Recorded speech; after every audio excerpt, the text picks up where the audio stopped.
Good day, everyone. For this week, our topic is all about literal equations. So, what are literal equations? Literal equations is an equation involving two or more variables.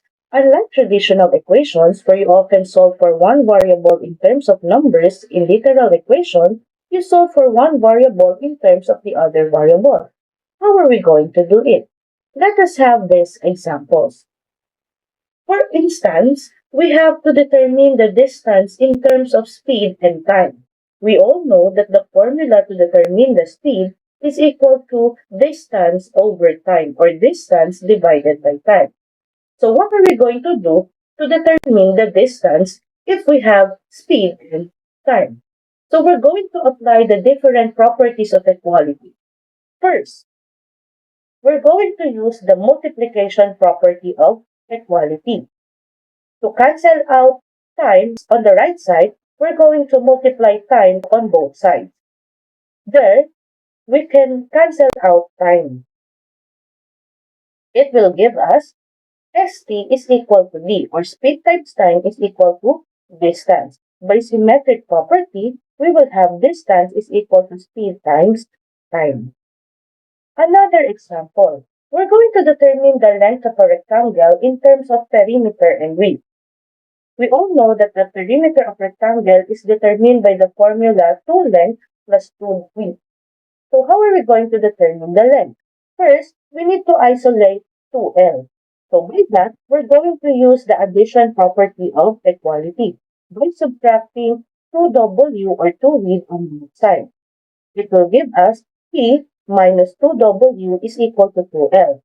Next, we're going to divide 2 on both sides using the multiplication property of equality.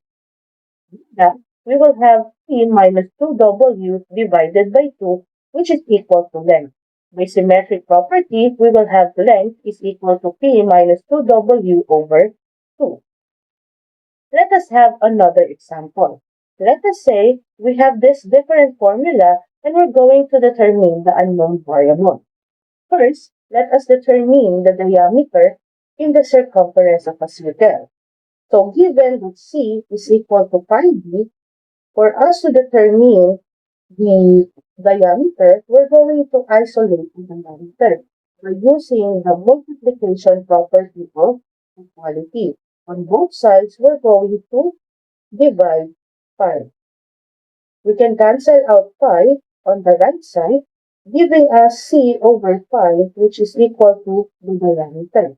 Using the symmetric property, we will have d, or the diameter, is equal to c over. Next, how about if we have the perimeter of a square? We're going to determine the value of s. So, to isolate s, again, we're going to use the multiplication property of equality. We're going to divide both sides by 4. You can cancel out 4 on the right side, giving us p over 4, which is equal to s. Using symmetric property, we will have s is equal to p over 4. Another is the slope of a line. Given the slope of a line, let us determine the m, which is the slope, which is y is equal to mx plus b. In this case, first, we need to isolate mx. By that, we're going to use the addition property of equality. We're going to subtract b on both sides. Next, this will give us y minus b is equal to mx. To isolate m, we're going to use the multiplication property of equality by dividing both sides by x, giving us y minus p over x is equal to m.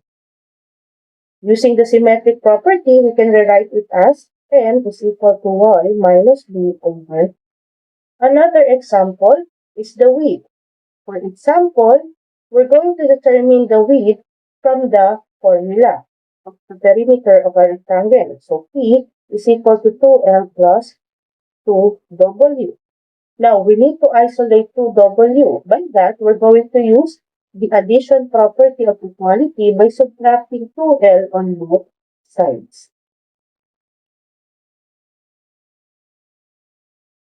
giving us P minus 2L is equal to 2W. Next, to get the value of W, we're going to divide both sides by 2 using the multiplication property of equality, giving us P minus 2L over 2, which is equal to 3.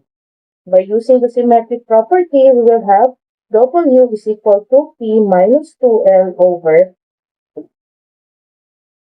Next, the last one, we're going to determine B from the perimeter of a triangle. So we have P is equal to A plus B plus C. As you can see, we need to isolate B by using the addition property of equality. On both sides, we need to subtract A and C. So that would be P minus A minus C is equal to A plus B plus C minus A minus C, giving us P minus A minus C is equal to B. Using symmetric property, we will have B is equal to P minus A minus C. That is how we determine the unknown variable by manipulating the formula.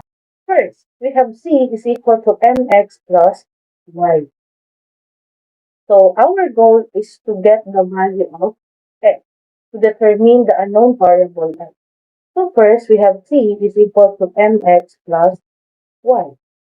Using APE, we will have C minus y is equal to mx plus y minus y, giving us C minus y is equal to mx. Then divide both sides by m. So C minus y over m is equal to x, or x is equal to C minus y over. Second example, we have xm is equal to n plus p. To determine the unknown variable x, we just need to divide both sides by m, giving us x is equal to n plus p over m. For the third one, we have xn is equal to p over n. As you can see, we have fraction, but we need to determine the value of x. In this case, we can use the multiplication property of equality.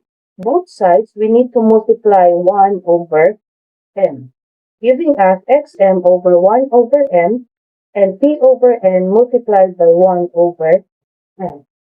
So we can cancel out n, and that would give us x is equal to p over m n.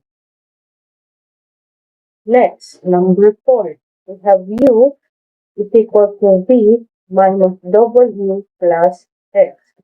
Okay, to determine the value of x, we need to use the addition property of equality by subtracting v and adding w on both sides. So that would be u minus v plus w is equal to v minus w plus x minus v plus w.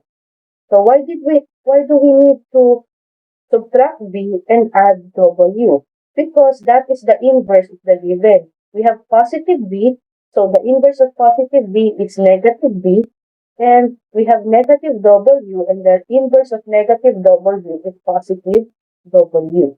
So that would give us u minus v plus w is equal to x. The symmetric property, we have x is equal to u minus v plus w.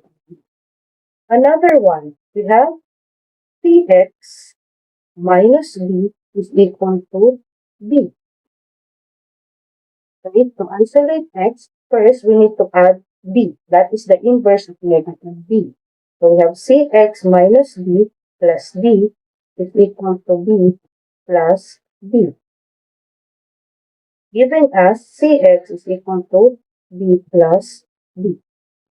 To isolate x, we need to divide both sides by c, giving us x is equal to b plus t over. Next, number 6, xy is equal to w v.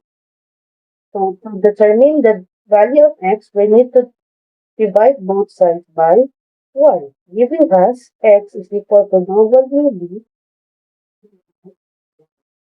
number 7. T is equal to mn minus x. So to isolate x, we're going to subtract mn on both sides. So we have t minus mn is equal to mn minus x minus mn. So when we subtract mn on both sides, because the inverse of positive mn is negative mn, giving us t minus mn is equal to negative x.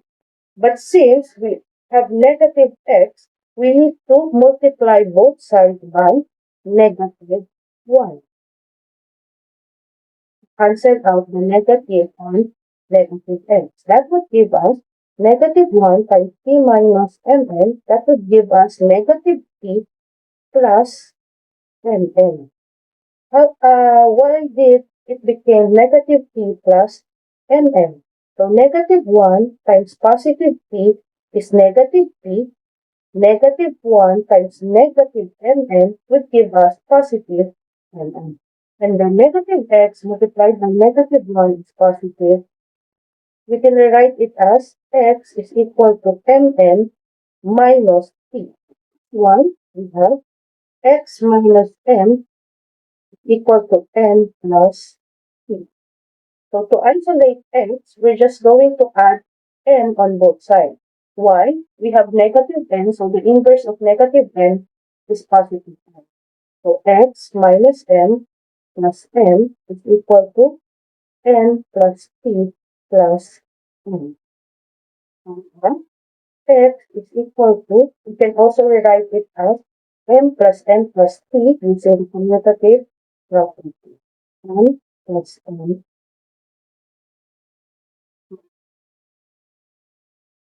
Next, now let us solve problems involving literal equation. So using George Polya's step, we can solve the problems by first understand the problem. We need to determine given what is asked on the problem, what formula are we going to use? Make a plan. How are we going to solve it? Carry out the plan or we need to solve the problem. And four, look back and reflect. Don't forget our conclusion. Okay, so let us have this problem. Two friends, Ben and John, are having a road trip when they pass by a roadside. Speed limit 60 km per hour or 60 kph. Ben asked his friend, if we need to travel for 240 kilometers to our destination, how long are we going to travel? First, what are the given? We can see we have the speed of 60 km per hour. Next, we have 240 kilometers as our distance. And what is asked in the problem? That is the time. How long are we going to travel? So what are we going to do?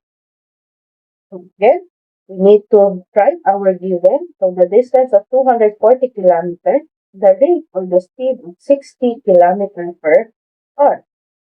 The formula that we're going to use is distance is equal to RT. Or we can also use the formula distance is equal to ST, which is ST. They are the same. And we are asked to get for the time. So to manipulate the formula, what are we going to do? To get T, we're going to divide both sides by x, giving us T is equal to D over x, or D over R. Next, we're going to substitute our given to the formula. So D, which is the distance, we have 240 divided by 60, which is our speed on the way. 240 divided by 60, T is equal to 4. We can also check it. So we have D is equal to RT. 240 is our distance. Is equal to R is 60. And the T that we have computed is equivalent to 4 hours. So 240 is equal to 240. So this is reflexive, it shows reflexive property. Therefore, our answer is correct. So for our conclusion, therefore, it will take Ben and John 4 hours for their road trip. Don't forget our unit in our conclusion. Next, the area of a triangle has the formula A is equal to 1/2 base times height. If the height of a triangular paper whose area is 21 square inches and with a base of 7 inches, what is its height? So first, let us determine the given. So we have the area of 21 square inches. Our base is 7 inches. So for the formula, we have 1/2 base times height. First, we need to manipulate our formula. So we have area is equal to 1/2 base times height. To get height, first, we're going to multiply 2 on both sides, giving us 2a is equal to base times height. Because we have to cancel 2 here and 1/2. That would give us 1. Next, divide both sides by the base, giving us the height as 2a over b. Okay?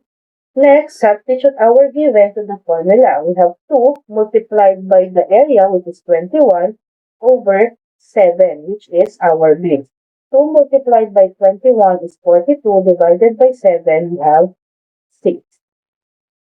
So let us check using the original formula of the area of the triangle. As you can see, we will have here, it shows a reflexive property. Therefore, our answer is correct. So for our conclusion, therefore, the height of the triangular paper is 6 inches. Another example. The perimeter of a rectangle has the formula P is equal to 2L plus 2W. Find the width of the plot if the perimeter is 100 square feet with a length of 30 feet. So, given the perimeter of 100 square feet and the length of 30 feet, we're going to determine the width. So, given the formula 2L plus 2W, we need to determine first how to get W or the width. So as you can see, we're going to use the APE, giving us P minus 2L is equal to 2L plus 2W minus 2W, giving us P minus 2L is equal to 2W. Divide both sides by 2. Therefore, W or the width is P minus 2L over 2. So P, which is 100 minus 2 multiplied by 30 divided by 2, that would give us the width of 20 feet. Okay, so don't forget the check-in. So our conclusion is the width of the rectangular plot is 20 feet. Let us have another example. The perimeter of a square picture frame is 44 centimeters. Find the length of a side of the picture frame. So for our given, we have the perimeter of the square as 44 centimeters. And we need to get for the side. So for the formula, we're going to use the perimeter of a square, which is P is equal to 4S. And we need to determine S. So first, we need to determine how to get S for the length of the side. So by manipulating our formula, to isolate S, we're going to divide 4 on both sides, giving us S is equal to P over 4. So we will use the formula S is equal to P over 4. Substituting our formula, our given, we have 44 divided by 4, S is equal to 11. So for our checking, so we have P is equal to 4S. So we have 44 is equal to 4 times 11, giving us 44 is equal to 1. So for our conclusion, therefore, the length side picture frame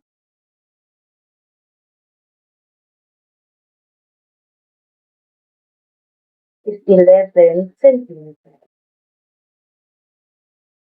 Okay, next example. The perimeter of a rectangular swimming pool is 56 meters.